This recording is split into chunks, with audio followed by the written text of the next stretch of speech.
Micah Frankel, joined right now by Javier Rodriguez. It's been a while since we've talked to him. He's going to be in action here at Force of One FC Saturday in Clovis. How you doing, sir?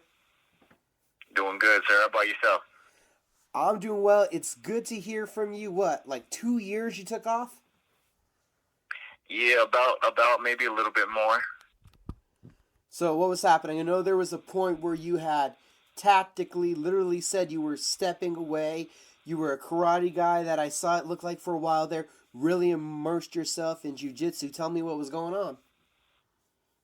Yeah, so I mean you're on point with that. After that knockout loss to Jess Martinez, I had stepped up a division. It was for a title fight. It kind of all just really fell into my lap. At that time I wasn't really committed to everything that I was doing. Life, having to support a job, and then still try to do this as, basically it was a hobby then. It kind of forced me into realizing what I wanted for myself, and I had to situate and buckle down. And from there, I know it was nothing but, climbing the hill. So like you said, I really got myself into grappling a lot, competing there mostly, and I'm also doing some striking too, some tournaments here and there. I've also wanted to just jump right back into the cage, and I started that recently, actually, around June, I think, was my fight back. It was really, really good fight. Of course, there's some things, that we noticed and that we can fix, but that's what I'm here for, and that's what I'm ready to do in this next couple of years. Any changes in gyms or where you're training at? Well, actually, I'm still at my karate school, USAK, with my mentor and sensei, Hugo Vasquez. Recently, I had a program end with one of my favorite coaches, DJ Blackwell. He was doing my ground game. I've actually moved to 10 Planet here in El Paso, which is kind of strange because some of these competitions I would go through, they're run by a UFC veteran, Anthony Burchak. Him and his wife are Mercedes. And, basically the way it ended is, me doing what I do over there, talking to them about what I should be doing in order to go to the UFC. And now I got them as my management team, alongside with my sensei. And so they really they're there on the side to just guide me as far as what I have to do and when I have to do it to go ahead and get there. So I'm really excited to see how this turns out and see the fruition of it within these next couple of years. There was that point where you stepped away. How long was it before you felt that you had taken the ground game to enough of a level where you were looking for an MMA fight? Was it just that fight in June, or had you been looking prior?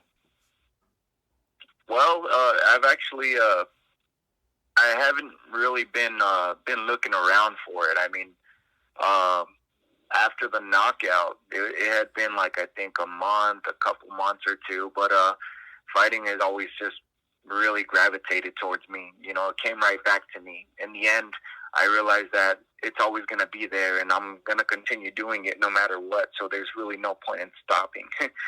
And I get a lot of backlash from my personal life. When everybody, it's in and out of jobs and hard to keep something steady because I'm so committed to it. And I mean, I completely understand as far as people's business aspect and how they have to run things. But when I did decide and commit to all of that, I realized that what I had been doing was not nearly enough compared to everybody that I see doing what I want to do and what I love to do. I know that there's a lot more going on than just me going to the gym, maybe an hour or two from Monday through Friday, if that.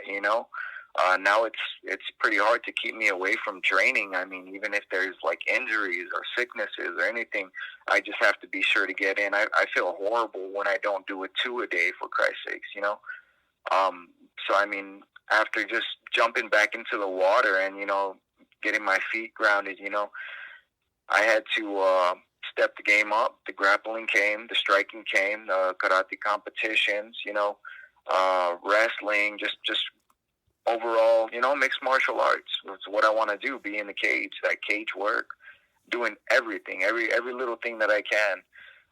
And as soon as all of the grappling kind of came to a halt, mostly just because of like finances and, having to travel and having to pay for this and pay for that, and making fighting more of a part-time job, almost full, than my actual job. Just the finances came back at me, and it seemed like I had to slow it down, and then just really pick and choose my battles. So I ended up fighting in Las Vegas for Tough Enough. Pretty badass corporation. They help out a lot. Like I really enjoyed, working with them. It was one of my greatest pleasures fighting with them. And I have to give a shout out to Brian Smith. He's actually one of their I believe he's a matchmaker, promoter. The brothers, they're awesome at what they do. They got me in, and it was probably one of the easiest, dives into one of the fights that I've had. So now we're looking into this Force of One Clovis. I'm familiar with the camp. I'm familiar with them. I know a couple of their fighters. I've seen their work. I like the way they work. So I'm ready to jump into this and just keep the ball rolling from here, Michael. And the matchup taking on Julian Chavez. What do you think of this fight? Well, as I said, I'm familiar with the Force of One camp. I know they mostly stand up. I know they do their groundwork as well. I've seen a couple of them fight. I really enjoy the way they brawl it out. And that's pretty much all it is. So, like, I know it's going to be a good fight. It's probably going to be a bloody one. I know we're more than likely going to have to go the distance, or someone's going to be put down. And that's about it. Were you surprised about how attached you are to martial arts? I kind of am, actually. I remember back in the day, before any of this started, it was the street fight thing, just being involved with the wrong group and crowd and whatnot. And it kind of, it didn't really affect me as much as it did back in the day. It was kind of just like, this is what I have to do, this is just another fight here because, someone said the wrong thing, or maybe it was the attitude or the lifestyle I was living perhaps that, brought it in that negative kind of way. And now that, I can do this and I can, potentially be paid for it, get sponsors, get any of that, it's just really brought a lot to my life that I thought I couldn't have through it.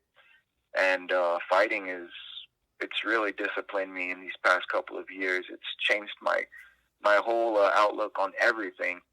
As far as just being disciplined in school, I'm going to school. I'm maintaining that job. I'm maintaining my relationship with my family, with my daughter. The social life isn't as big, but that's really what got me in trouble in the end of the day. So I'm really glad that it took me away from all of it, and that it's bringing me all of this success and making me meet all these new people. And I'm really, really, really fortunate to have everything that I have. And I'm not one bit I'm not one bit thrown off by how much I enjoy it, just because it's helped me so much. Sounds like maturity would be an underlying tone of a lot of what you just said. Definitely. That's short and sweet right there, Michael. What did it take to evolve to that level of maturity? I have to say thank you to Jess Martinez for knocking me out, man. When you get excuse my language, when you get knocked out unconscious and you really, really think about what you want to do in your life after that. Should it be I quit? That was horrible. Threw me for a loop. Put me through some bad times. Or I got myself into that situation. I didn't do what I was supposed to, and I wasn't balancing everything the way I was supposed to do. Now I need to reshape myself and run back, right back to fighting like I knew I would anyway. I wouldn't be that guy, going back to the gym and saying, hey, I'm doing this for fitness. I could never be it because I still always want to fight in the end of the day. So that right there, that was an exclamation point on my career that I plan on making a bigger career here in the future. And tell us about the new version of Javier Rodriguez that we're going to see in the cage on display Saturday night. Well, as far as anything new, I wouldn't say there's much actually. I mean, it's kind of just take it as it comes. There's not a lot to look at for anything for amateurs. I mean, there's hardly footage out there. There's hardly. So I mean, it's kind of, you take this as it comes, see where it goes, do what you have to. But I know that I've been working everything as far as a well-rounded MMA artist should, and I'm pretty ready to take it where it needs to go, and I'm pretty excited to see what what happens there and what I can show you. What's the mentality that you're going to be bringing into the cage? My mentality right now is finish the fight, because I don't want to be known as that one that has to go to a decision, especially in a hometown for somebody. My mentality is to shut it down and figure out the best way and quickest way to do that. It sounds like from June, it's almost now the second act. You're re-embarking on this journey. Is there an extra? Is it motivation, excitement? How would you describe the feeling that you're having as it's your second act? It's kind of funny that you mentioned that, actually. I really feel the most relaxed I've ever felt, because right now I understand that my life's been shoving me into all the right directions and all the right ways. So I'm having fun, and I'm kind of waiting to hear Joe Rogan's commentary on one of my fights in the UFC, I'm waiting for Mr. Burchak and Mercedes to let me know, hey, this is your time. You go get it. So amateur, we got to do what we got to do, and I'm just going to work my way up a ladder and see where I'll be able to fit in. If you're in the Clovis area, there's live action this Saturday night. Eric Swan, Force of One Fighting Championships, is promoting the event. Javier Rodriguez, last but not least, sir, who do you need to thank? Who do you need to shout out to?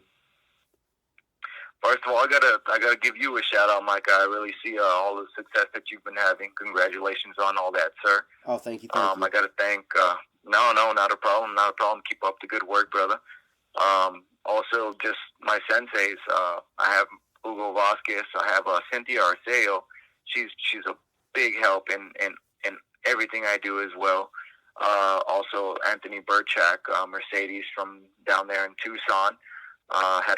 Had I never competed with them, I would have probably not been on this route. And of course, 10 Planet, El Paso, just taking me in as a new team member, understanding what I need to do, and helping me out with everything. Other than that, I mean, besides all of us getting the work done, I can't really say there's much besides my family, and that's it.